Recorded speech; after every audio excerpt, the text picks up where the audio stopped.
On this vote, the yeas are 216. The nays are 213. The resolution is adopted. Without objection, a motion to reconsider is laid on the table.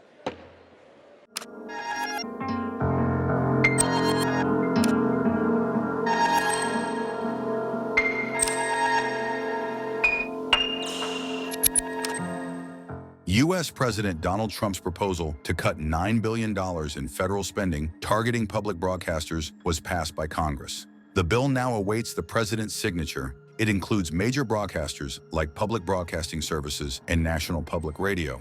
The House approved the bill by a narrow margin of 216 to 213, with 2 Republicans. Brian Fitzpatrick of Pennsylvania and Michael Turner of Ohio voted against it, the media reported. A huge part of the cuts will reduce funding for foreign aid programs, including peacekeeping missions and global health initiatives that were previously authorized by law. Around $8 billion will be withdrawn from such assistance efforts, while another $1.1 billion is being pulled from the Corporation for Public Broadcasting, which funds NPR and PBS.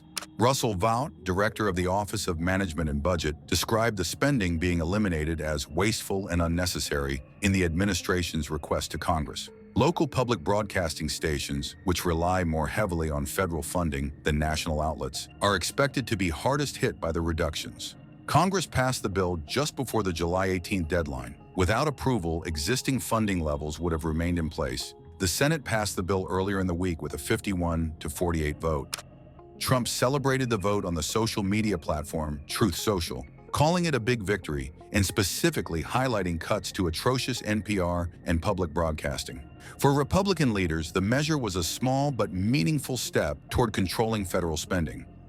The CEO of NPR, she's claiming that the cuts to their network will, quote, be a real risk to public safety of the country. Murkowski has argued that public broadcasting stations save lives.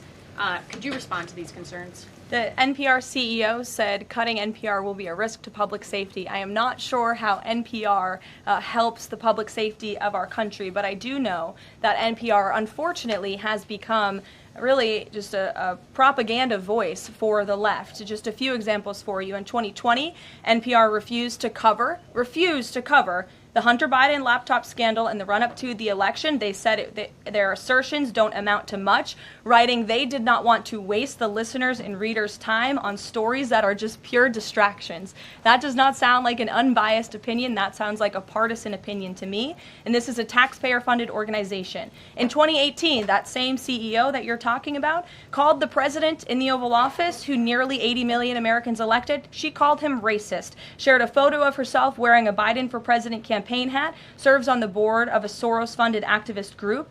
In 2020, PBS's White House correspondent at the time characterized President Trump's speech then at Mount Rushmore as a love letter to white resentment, promoting the myth of America. In 2017, PBS devoted an entire panel talking about what it means to be woke and white privilege.